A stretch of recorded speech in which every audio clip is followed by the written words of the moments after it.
అవును, అంటే దేవుడి రాజ్యం ఎంత మహోన్నతమైనదో, ఆయన ప్రభావం ఎంత గొప్పదో నరులకు ఆయన బలమును తెలియజేసే దేవుడై ఉన్నాడని అంటున్నాడు. దేవుడు ప్రతి కాలంలో ప్రతి మనిషికి కూడా ఆయన రాజ్యం తెలియజేసేవాడై ఉన్నాడు. అంటే రాజు తెలుసుకుంటే ఆ రాజ్యంలో ఉన్న ప్రజలందరూ తెలుసుకుంటారు. రాజు ఒక్కడో కరెక్ట్గా నడిస్తే ఆ దేశం అంతా దారిలో ఉండాలి. రాజుగా ఆ సింహాసనం మీద కూర్చున్న వ్యక్తి మూర్ఖుడుగా జీవించాడు అనుకోండి, దేశంలో ప్రజలందరూ పరమ మూర్ఖులుగా జీవించేవారు. రాజ్యంలో ఉన్నటువంటి రాజు ఉంటాడు. అందుకే దేవుడు ప్రతి కాలంలో రాజుని సరిచేసేవాడు. తర్వాత ఆ సొలొమోను ఉన్న కీర్తి అంట చుట్టుపక్కల అన్ని దేశాలు వ్యాప్తి చెందిందంట. మొదటి దేవాలయం గురించి ఆ కీర్తి ఎక్కడో దూరపు దేశంలో ఉన్నటువంటి షేబా దేశం రాణి వినపడిందంట. అంటే ఏమని వినపడిందంటే, ఇస్రాయేల్ దేశం అనే ఒక దేశం ఉంది. అప్పటి వరకు ఆ దేశం ఉందని తెలియదేమో. ఆ దేశంలో ఒక గొప్ప మహారాజు ఉన్నాడు. ప్రపంచంలో ఎవ్వరూ ఏ దేవుడికి కట్టలేనటువంటి గొప్ప మందిరాన్ని ఆయన నిర్మించాడు. అంత మాత్రమే కాదు, కానీ ఆయన చాలా జ్ఞానం కలిగిన వాడు. ఆయన తెలివితేటలో ఈ భూమి మీద ఎవరికీ లేవని చెప్పేసి ఆయన అంత గొప్ప మహారాజు ఉన్నాడంటే ఆయన ఆరాధించే దేవుడు ఇంకెంత గొప్పవాడు అని చెప్పేసి షేబా దేశం రాణికి వినపడితే ఆమె అక్కడి నుంచి కొన్ని నెలలు ప్రయాణించి ఒంటెల మీద పగలనక రాత్రనక ఎండనక వాననక అనేక రోజులు ప్రయాణం చేసి నెలలు ప్రయాణం చేసి ఆ దేవుని గురించి తెలుసుకోవాలని చెప్పేసి ఆ సొలొమోను ఉన్నటువంటి ఇశ్రాయేల్ దేశానికి ప్రయాణం అయింది. హల్లెలూయా.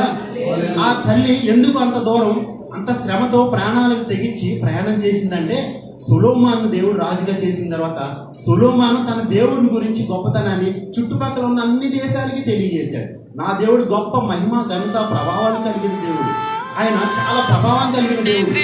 అలాంటి దేవుడు ఈ లోకంలో ఏ దేవుడు లేడని చెప్పేసి ఆ దేవుడి గురించి ప్రశ్నించేసరికి ఆ దేవుడు తెలుసుకోవాలని చెప్పేసి ఆ తల్లి అక్కడి నుంచి ప్రయాణం చేశాడు. ఈ షేబా దేశం రాణిని గుర్తు చేస్తున్నారు కదా, ఏమని గుర్తు చేస్తున్నారు చెప్పండి?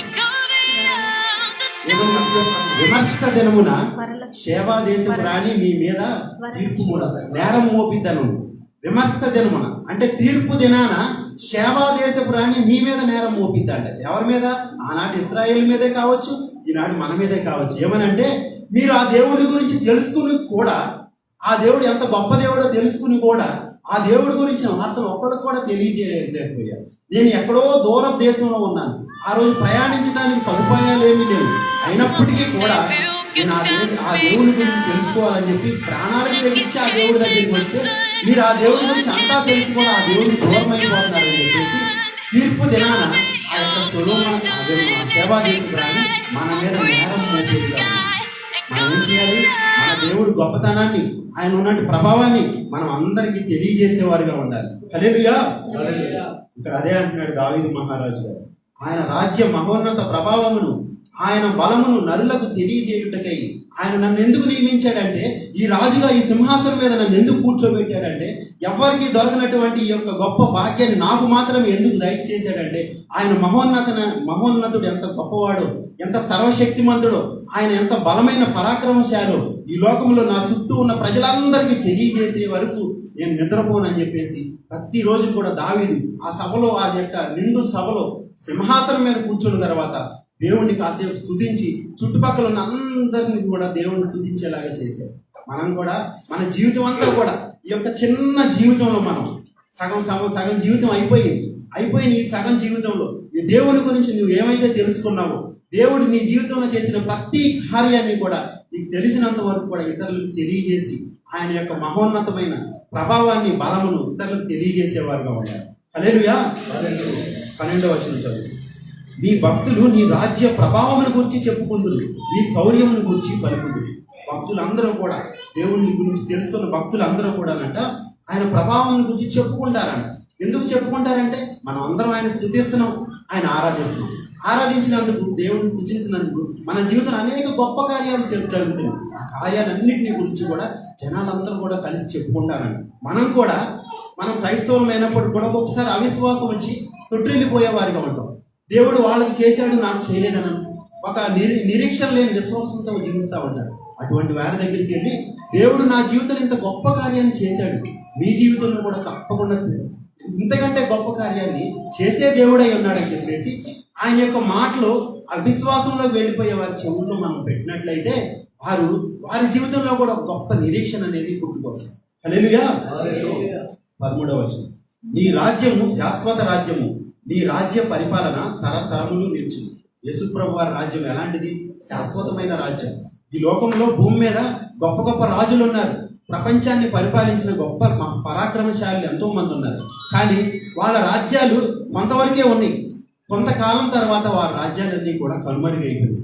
ఐగుప్తు రాజ్యం వెళ్ళిపోయింది, అష్షూరు రాజ్యం వెళ్ళిపోయింది, బబులోను రాజ్యం వెళ్ళిపోయింది. అలా అనేక మంది మన భారతదేశాన్ని కూడా పరిపాలించిన రాజులు, పేరు కలిపిన వాళ్ళందరూ కూడా వాళ్ళ యొక్క రాజ్యాలన్నీ కాలగమనంలో కలిసిపోయింది. కానీ యేసు ప్రభు వారి రాజ్యం ఎలాంటిదంటే శాశ్వతమైన రాజ్యం, నిత్య రాజ్యం.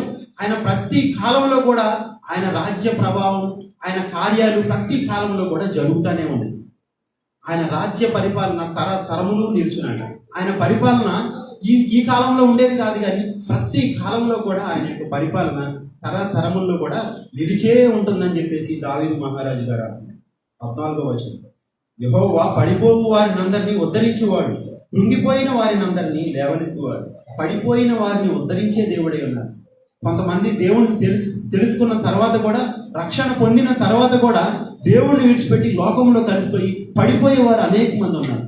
దావీదు మహారాజు గారు చిన్నప్పటి నుంచి దేవుళ్ళు ఉన్నప్పటికీ కూడా ఆయన ఒకానొక సమయంలో ఆయన పడిపోయారు, దేవుళ్ళలో నుంచి తొలగిపోయారు. కానీ దేవుడు ఆయన బిడ్డలు తప్పిపోయి బురదలో పడిపోయి ఉన్నట్లయితే ఆయన చూస్తూ ఉండే దేవుడు కాదు. మరలా పడిపోయిన మనిషిని ఆ పాపపు స్థితిలో నుంచి మరలా ఆయన రక్షణ అనుభవంలోకి నడిపించే దేవుడై ఉన్నాడు. విడిచిపెట్టేసే దేవుడు ఎంత మాత్రం కాదు. తప్పిపోయిన తన కుమారుడిని కోసం ఆయన దివారాత్రులు ఎదురు చూస్తూ ఉన్నాడంట. ఆనాడు తప్పిపోయిన కుమారుడు తండ్రిని విడిచిపెట్టి వెళ్ళిపోయాడు. తన జీవితం అంతా నాశనం చేసుకున్నాడు, తన ఆరోగ్యాన్ని పోగొట్టుకున్నాడు, ఆస్తిని పోగొట్టుకున్నాడు. అలాంటి స్థితిలో తిరిగి తప్పిపోయిన కుమారుడు తండ్రి దగ్గరికి వస్తున్నప్పుడు తండ్రి అంట దూరం నుంచి చూశాడంట. అంటే ఆ రోజు చూశాడని కాదు, కానీ తండ్రి కుమారుడు వెళ్ళిపోయినప్పటి నుంచి కూడా ఏ మార్గానైతే వెళ్ళిపోయాడో ఆ కుమారుడు తిరిగి అదే మార్గాన్ని ఏదో ఒక రోజు నా కుమారుడు నన్ను వెతుక్కుంటా వస్తాడు అని ఒక నిరీక్షణతో ఆ యొక్క తండ్రి ఎదురు చూస్తా ఉన్నాడు. హల్లెలూయా. అంటే దేవుణ్ణి విడిచిపెట్టి వెళ్ళిపోయిన ఏ విశ్వాసి కూడా ఈ లోకంలో సంతోషంగా జీవించలేడు. ఏదో ఒక రోజు మరలా దేవుని దగ్గరికి రావాల్సిందే. దేవుని దగ్గరికి వస్తేనే ఆ వ్యక్తి జీవితం బాగుపడదు. దేవుని దగ్గరికి వస్తేనే ఆ వ్యక్తి జీవితం సంతోషంగా ఉంటుంది. అలాగే తప్పిపోయిన కుమారుడు తిరిగి వస్తాడని నిరీక్షణతో ఆ తండ్రి ఎదురు చూస్తా ఉన్నాడు. దావీదుని కూడా దేవుడు మరలా ఆ యొక్క నూతన అనుభవంలోని, రక్షణ అనుభవంలోకి నడిపించాడు. పడిపోయిన దావీదుని, తప్పిపోయిన దావీదుని అదే స్థితిలో ఉండనివ్వలేదు దేవుడు. మరలా అతనికి ఒక నూతన జీవితాన్ని, నూతన ప్రారంభాన్ని దేవుడు దయచేశాడు. హల్లెలూయా. 15వ వచనం, సర్వజీవుల కన్నులు నీ వైపు చూచుచున్నవి, తగిన కాలమందు నీవు వారికి ఆహారం ఇచ్చుదు. సర్వజీవుల కన్నులు నీ వైపు చూచుచున్నవాడు అంటే ఈ భూమి మీద ఎన్ని రకాల జీవరాశులు ఉన్నాయి. ఆకాశంలో ఎగిరే పక్షులు ఉన్నాయి, భూమి మీద పాకే ప్రతి చిన్న జీవితో పాటు అనేక పెద్ద పెద్ద జంతువులు ఉన్నాయి, సముద్రంలో చేపలు ఉన్నాయి. ఇలాంటి జీవుల్లో ప్రతి జీవి కూడా ఆహారం తినాలంటే అది ఆహారం కోసం ఫస్ట్ దేవుని వైపు చూస్తుందంట. అంటే ఒక అడవికి మహారాజు సింహం ఉంది. సింహం తనకి వేట కోసం వేటాడి జంతువుని సాధించుకుని తినగలదు. కానీ దానికి వేట దొరకకపోతే, అంటే దొరకాలంటే ముందుగా దానికి సంబంధించిన ఆహారాన్ని దేవుడు సిద్ధపరిచి ఉంచాలి. అది సింహం ఆకలేసినప్పుడు ఆకాశమందు ఉన్న దేవుడి వైపు చూస్తుంది. ప్రభువా నాకు ఆకలి వేస్తుంది, నాకు ఆహారాన్ని దయచేయనప్పుడు ఆ సింహమునకు వేటగా దేవుడు అక్కడ ఒక జింకనో ఏదో ఒక ప్రాణి సిద్ధపరిచి ఉంచుతాడు. అలా సింహం దగ్గర నుంచి భూమి మీద ఉన్న ప్రతి జీవి మనకు ఆకలేసినప్పుడల్లా ఆహారం కోసం ఆకాశమందు ఉన్న దేవుడి వైపు చూస్తాడు. దేవుడు వాటికి ఆహారం దయచేస్తేనే వాటికి ఆహారం దొరుకుతుంది. 34వ కీర్తనలో ఉంది కదా, సింహం పిల్లలు ఏమి గలవై ఆకలి గడువు, యెహోవాను ఆశ్రయించు వారికి ఏ మేలు కొదువయ్యి ఉందంట. సింహం పిల్లలైన ఆకలి కలిగి ఉంటాయంట, కానీ యెహోవాను ఆశ్రయించే వారికంట ఏ మేలు కొదువయ్యి ఉందంట. మనం అడవిలో ఉన్న ప్రతి జీవికి ఆహారం ఇచ్చే దేవుడు మన కోసం ప్రాణం పెట్టి ఈ భూమి మీద మనమే సర్వస్వం అనుకుని మన కోసం తన జీవితాన్ని దారపోసిన దేవుడు మనకు కలిగిన ప్రతి స్థితి నుంచి కూడా విడిపించే దేవుడు. మనకి ఏవి కావాలో భూమి మీద మనకు కావాల్సిన ఏదైతే ఉన్నాయో ప్రతి ఒక్కటి కూడా మనకి దయచేసే దేవుడై ఉన్నాడు. హల్లెలూయా. 16వ వచనం, నీవు నీ గుప్పిల్ని విప్పి ప్రతి జీవి కోరికను తృప్తిపరచుచున్నావు. ఆయన గుప్పిల్ని విప్పి ప్రతి జీవి కోరికను కూడా తృప్తిపరిచే దేవుడై ఉన్నాడు. తృప్తి అనే మాట మనకు కనిపిస్తా ఉంది. అంటే యేసు ప్రభు ఆయన ఏది ఇచ్చినా కూడా ఆయన ఆలస్యం చేసే దేవుడే కానీ చాలకుండా పెట్టే దేవుడు కాదు. ఆయన ఒక ఆశీర్వాదాన్ని ఇచ్చాడంటే ఇక చాలు, నాకు తృప్తి కలిగింది అనేంతగా ఏదైనా సరే అంత సమృద్ధిలోకి నడిపించే దేవుడే ఉన్నాడు. దావీదు అంటాడు 23వ కీర్తనలో, నా గిన్నె నిండి పొర్లుచున్నది అని అంటాడు. అంటే నిండి పొర్లేంత ఆశీర్వాదాలు. పేతురు శిష్యులు అందరూ వల వేసినప్పుడు వల పిగిలిపోయేంతగా చేపలు పండి ఆనాటి వరకు వారి జీవితంలో అంత చేపలను ఎప్పుడు చూడలేదు. యేసు ప్రభు వారిని కలిగిన తర్వాత, యేసు ప్రభు వారు చెప్పినట్టు వల వేసిన తర్వాత వల పిగిలిపోయేంతగా ఆశీర్వాదాలు. అలాగే ఆయన 5 రొట్టెలు 2 చేపలు 5,000 మందికి పంచిపెట్టినప్పుడు వారందరూ కూడా తిని తృప్తిగా తిన్న తర్వాత ఇంకా మిగిలిపోయినాయి అంట. అంటే మన దేవుడు ఏది ఇచ్చినా కూడా సమృద్ధిగా తృప్తిగా ఆయన బిడ్డలకు దయచేసే దేవుడై ఉన్నాడు. హల్లెలూయా. 17వ వచనం, యెహోవా తన మార్గములన్నిటిలో నీతి గలవాడు, తన క్రియలన్నిటిలో కృపచూపువాడు. ఇక్కడ దేవుడు దావీదు అంటున్నాడు, యెహోవా తన మార్గములన్నిటిలో నీతి కలిగిన దేవుడై ఉన్నాడు. మన దేవుడు ఎవరంటే ఆయన నీతి కలిగిన దేవుడు. ఆయనకంటూ ఒక నీతి ఉంది. ఆ నీతి ప్రకారం ఆయన నడుస్తా ఆయన బిడ్డలను కూడా నీతి మార్గంలో నడిపించే దేవుడై ఉన్నాడు. యేసుప్రభు వారు అంటారు ఒకసారి, శాస్త్రుల నీతి కంటేను పరిసయ్యుల నీతి కంటేను మీ నీతి అధికముగా ఉండాలన్నారు. అంటే శాస్త్రులు పరిసయ్యులు అనబడేవారు కూడా నీతిగానే ఉంటున్నారు. వారికంటే నీతి మీలో అధికంగా లేకపోతే మీరు పరలోక రాజ్యంలో ప్రవేశింపరని చెప్పేసి యేసుప్రభు వారు అంటారు. అంటే వారు నీతిగా లేరా అంటే వారి నీతి ఉంది. ఎంతవరకు వారి నీతి అంటే వారు ధర్మశాస్త్రం అంతా చదువుతారు. ఆదికాండం నుంచి మలాకి వరకు ప్రతి ఒక్క అధ్యాయం, ప్రతి రిఫరెన్స్లో వాళ్ళకి తెలుసు. అదే నీతి అని వారు అనుకుంటున్నారు. కానీ వారు పేదవాళ్ళని కలిసినప్పుడు, పేదవాళ్ళని చూసినప్పుడు అసహించుకుంటా ఉన్నారు. సుంకరులను చూసి వారిని అసహించుకుంటా ఉన్నారు. పాపంలో జీవించే వాళ్ళని చూసి వారిని వెలివేసే జీవితంలో జీవిస్తూ ఉన్నారు. వారు తమకు వచ్చే దాంట్లో 10వ వంతు ప్రతి దాంట్లో కూడా చెల్లిస్తానే ఉన్నారు. కానీ వారు ప్రార్థిస్తున్నారు, అన్నీ చేస్తున్నారు, కానీ సాటి మనిషిని ప్రేమించే విషయంలో తప్పిపోతున్నారు. యేసుప్రభు వారు అంటారు, నరహత్య చేయవద్దని నేను చెప్పబడిన మాట మీరు విన్నారు కదా అంటారు. అంటే మేము ఎవరిని నరహత్య చేయట్లేదు కదా అని చెప్పేసి పరిసయ్యులు అంటారు. కానీ నీ సహోదరుని పట్టుకుని నువ్వేమంటున్నావు, వ్యర్థుడా, పనికిమాలినోడా అని చెప్పి సహోదరుని ద్వేషిస్తున్నావు. అంటే సహోదరుని ద్వేషించే నువ్వు నరహత్య చేసిన వాడితో పాటు సమానంగా నువ్వు ఉన్నావు దేవుని దృష్టిలో అని చెప్పేసి యేసుప్రభు వారు ఆనాటి పరిసయ్యుల గురించి ఆనాటి యూదులకు తెలియజేస్తూ ఉన్నారు. పరిసయ్యులు దేవుని ధర్మశాస్త్రం అంతా తెలుసుకున్న వారిగానే ఉన్నారు, కానీ సహోదరుని ప్రేమించే విషయంలో తప్పిపోతున్నారు. సాటి మనిషిని ప్రేమించే విషయంలో తప్పిపోతున్నారు. ప్రతి ఒక్కరిని వ్యర్థుడా అని తిడతా ఉన్నారు. అలాంటి వారిని చూసి అంటున్నాడు, వారు నీతి కలిగిన వారుగా ఉన్నారు. మీరు ఎంతవరకు ఉండాలనుకుంటున్నారంటే వారిని చూసి వారితో సమానంగా మేము కూడా నీతిగానే ఉన్నామని మీరు అనుకుంటున్నారు. కానీ మీరు అంత మాత్రం కాదు, వారికంటే ఎక్కువ నీతి కలిగిన వారిగా మీరు ఉండకపోతే వారు వెళ్ళే నరకాగ్నిలోకి మీరు కూడా వెళ్తారు. ఈనాటి నుండి మీరు ఎలా ఉండాలంటే శాస్త్రుల నీతి కంటేను పరిసయ్యుల నీతి కంటేను మీ నీతి అధికంగా ఉండాలి. అప్పుడే మీరు పరలోక రాజ్యానికి వెళ్తారని చెప్పేసి యేసుప్రభు వారు ఆ యొక్క కొండ మీద మొట్టమొదటి ప్రసంగంలో ఆనాటి యూదులకు తెలియజేశారు. హల్లెలూయా. మన దేవుడు ఎవరంటే ఆయన నీతి కలిగిన దేవుడు. మనందరం కూడా నీతిగా యథార్థంగా నడుచుకోవాలని చెప్పేసి ఆయన కోరుకుంటున్నాడు. 18వ వచనం, తనకు మొరపెట్టు వారికి అందరికీ, తనకు నిజముగా మొరపెట్టు వారికి అందరికీ యెహోవా సమీపముగా ఉన్నాడు. తనకు మొరపెట్టు వారికి అందరికీ అన్నాడు. ఆ తర్వాత నిజముగా మొరపెట్టు వారికి అంటే కొంతమంది మొరపెడతారు, అది జరిగిద్దో లేదో అని మొరపెడతారు, లేదా దేవుడు చేస్తాడో లేదో అనుకుంటాడు. దేవుడిని పరీక్షిద్దామని చెప్పి కూడా మొరపెట్టే వారిగా కొంతమంది ఉన్నారు. అప్పుడు మరలా దావీదు ఏమంటున్నాడంటే నిజముగా మొరపెట్టే వారికి ఆయన సమీపముగా ఉన్నాడు అని మన దేవుడు అని చెప్పాను. అంటే మొరపెట్టే వాళ్ళకి ఎక్కడ ఉన్నాడంటే దేవుడు, మనం మనుషులందరూ ఎక్కడ ఉన్నారు అనుకుంటున్నారు, దేవుడు ఆకాశంలో ఉన్నాడు అనుకుంటున్నారు. కానీ నీకు సమీపంగా, నీ పక్కనే, నీ కుడి ప్రక్కనే నీ దేవుడు నీకు సమీపంగా ఉన్నాడని చెప్పేసి దావీదు మహారాజు గారు తెలియజేస్తున్నారు. ఆనాడు ఇశ్రాయేలుకి మోషే ఏమని అంటాడంటే, మన దేవుడు మనకు సమీపముగా ఉన్నట్లుగా ఏ జనమునకు ఏ దేవుడు సమీపంగా ఉన్నాడని చెప్పేసి ఆనాటి ఇశ్రాయేలుతో అరణ్య మార్గంలో వెళ్తున్నప్పుడు ద్వితీయోపదేశకాండంలో మోషే అంటాడు, మన దేవుడు మనకు సమీపంగా ఉన్నట్లుగా మీ దేవుడు మీకు సమీపంగా ఉన్నట్లుగా. ఇంకా ఇంతమంది రాజ్యాలు, ఇంతమంది ప్రజలను మీరు మీ కళ్ళతో చూశారు కదా. ఐగుప్తీయులను చూశారు, మోయాబీలను చూశారు, అమ్మోనీయులను చూశారు, ఇంతమందిని చూశారు. కానీ మన దేవుడు మనకు సమీపంగా ఉన్నట్టు ఏ దేవుడైనా, ఒక్క దేవుడైనా సమీపంగా ఉన్నాడా? ఎర్ర సముద్రాన్ని మీకోసం 2 పాయలుగా చేశాడే, ఆకాశం నుంచి దేవదూతలు తినే మన్నాతో మిమ్మల్ని తృప్తిపరిచాడే, మన్నా సరిపోదంటే పూరేళ్ళను పంపించి మీకు మాంసంతో తృప్తి పరిచాడే. ఇలా మీకు కావాల్సినవన్నీ ఒక తల్లి చంటి బిడ్డకి ఏదైతే కావాలో ప్రతి ఒక్కటి చూసుకున్నట్లుగా ఏ జనమునకు ఏ దేవుడు అలా చేశాడని చెప్పేసి ఆనాడు తెలియజేస్తా ఉన్నాడు. దావీదు కూడా అంటున్నాడు, నా దేవుడు నాకు సమీపంగా ఉన్నట్లుగా ఏ జనమునకు ఏ దేవుడు కూడా సమీపంగా లేడానికి. ఈరోజు మనకు ఏ కష్టం వచ్చినప్పటికీ, ఏ బాధ వచ్చినప్పటికీ మనం మొట్టమొదటిగా మనకు సమీపంగా, మన పక్కనే, మన కుడి పక్కనే, మనకు నీడగా ఉన్నటువంటి ఆ దేవుడిని మనం ప్రార్థన చేయాలి. ఎలా ప్రార్థన చేయాలి? నిజముగా ప్రార్థన చేయాలని చెప్పేసి దావీదు మహారాజు గారు తెలియజేస్తున్నారు. హల్లెలూయా. 19వ వచనం, తన యందు భయభక్తులు కల వారి కోరిక ఆయన నెరవేర్చును, వారి మొర్ర ఆలకించి వారిని రక్షించును. తన యందు భయభక్తులు కల వారి కోరిక ఆయన నెరవేర్చే దేవుడే ఉన్నాడు. ఆయన యందు భయభక్తులు కలిగి జీవిస్తే చాలు ఈ లోకంలో.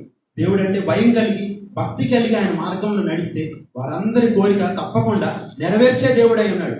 అది నిస్వార్థంగా మనల్ని అడిగినట్లయితే, ఏదైతే మనం అవసరమని అడుగుతున్నామో అది నలుగురికి ఉపయోగపడేదైతే, మన తర్వాత తరాలకు ఉపయోగపడేదైతే దేవుడు తప్పకుండా ఆ కోరిక నెరవేర్చే దేవుడు అయ్యాడు. సొలొమోనుకు దేవుడు ఆ రోజు రాజ్యంలో చుట్టుపక్కల ఉన్న శత్రువుల మీద విజయాన్ని అడగలేదు, కానీ జ్ఞానాన్ని అడిగాడు, ఆయన తెలివిని అడిగాడు, వివేచనని అడిగాడు. ఎందుకు ఇవన్నీ అడిగాడంటే ఆయన గొప్ప కోసంగా అడగలేదు, కానీ సొలొమోను మహారాజు గారు ఆ యొక్క జ్ఞానము, తెలివి ద్వారా దేవుని గొప్పతనాన్ని తెలియజేయాలి.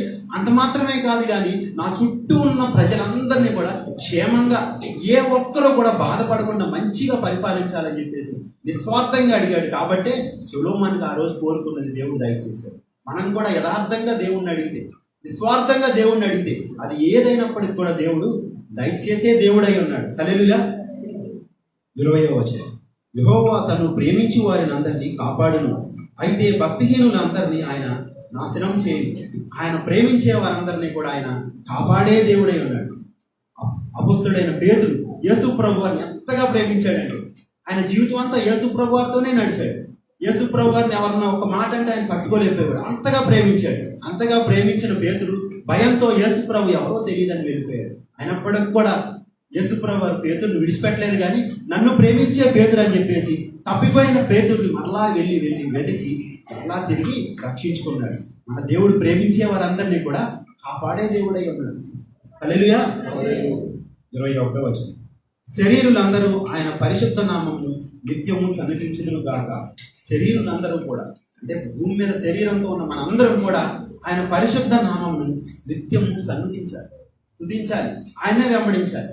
ఆయన నామం ఎలాంటిదో మనం తెలుసుకోవాలి. మన దేవుడు ఎవరంటే, నేను పరిశుద్ధుడనై ఉన్న ప్రకారం మీరు కూడా పరిశుద్ధంగా జీవించాలని చెప్పి అన్నాడు. ఆయన పరిశుద్ధమైన నామం. పాత నిబంధనలో భక్తులు యెహోవా అనే పేరు రాయాలంటేనే ఎంతో పరిశుద్ధంగా ఉన్న తర్వాతే ఆ యొక్క పేరుని కానీ ఆయన నామాన్ని కానీ ఉచ్చరించేవారు. అంత పరిశుద్ధుడైన దేవుడు. అలాంటి పరిశుద్ధుడైన దేవుడు మనం నిత్యము కూడా మనం ఈ శరీరంతో, ఈ యొక్క శరీరంతో ప్రతి దినము కూడా మన మాటల ద్వారా, మన క్రియల ద్వారా, మన యొక్క పనుల ద్వారా దేవుడిని, పరిశుద్ధ నామాన్ని అనేక మందికి తెలియజేసి, మన దేవుడు పరిశుద్ధుడు, మేము ఆరాధించే దేవుడు నిజమైన దేవుడు, సర్వ సృష్టికర్త, ఆయన యథార్థంగా జీవించమన్నాడు, ఆయన నీతిగా జీవించమన్నాడు, ఆయన పరిశుద్ధంగా జీవించమన్నాడు అని చెప్పేసి ఎప్పటికీ మనకి ఈ లోకంలో పాపంలోకి నెట్టి వేసేవాడు అనేక మంది మన చుట్టుపక్కల ఉంటారు. అయినప్పటికీ కూడా మనం ఎలా జీవించాలంటే నీతిగా, యథార్థంగా, పరిశుద్ధంగా జీవించి ఆయన నామాన్ని స్తుతించి, కనపరిచి, హెచ్చించేవారిగా ఉండాలని చెప్పేసి ఈ యొక్క పునరుత్థాన దినాన దేవుడు మనందరికీ తెలియజేస్తుంది. కొద్ది మాటలు దేవుడు దీవించును కాదు. శాశ్వతమైనది నీవు నాయన చూపిన కృప.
దేవునికి స్తోత్రం. హల్లెలూయా. మరి రాజేష్ చక్క వాక్యం వెంబడి వాక్యం ఉన్నటువంటి 10-11 వచనాలు చక్కగా వివరించారు. మరి విన్నాం కాబట్టి మనం హృదయంలో దాచుకుని ఆ ప్రకారం మనం జీవించాలని ప్రభుత్వం మనం చేస్తున్నాం. రాజేష్ గారు వందనాలు తెలియజేస్తున్నాం. మరి ఇది సాక్ష్య సమయం. సాక్ష్యం కలిగిన వారు ఎవరైనా ఉంటే మీ సాక్ష్యాలు పంచుకోవాలని ప్రభుత్వంలో మనం చేస్తున్నాం. సాక్ష్యం కలిగిన వారికి సాక్ష్యాలు పంచుకోవాలి. తర్వాత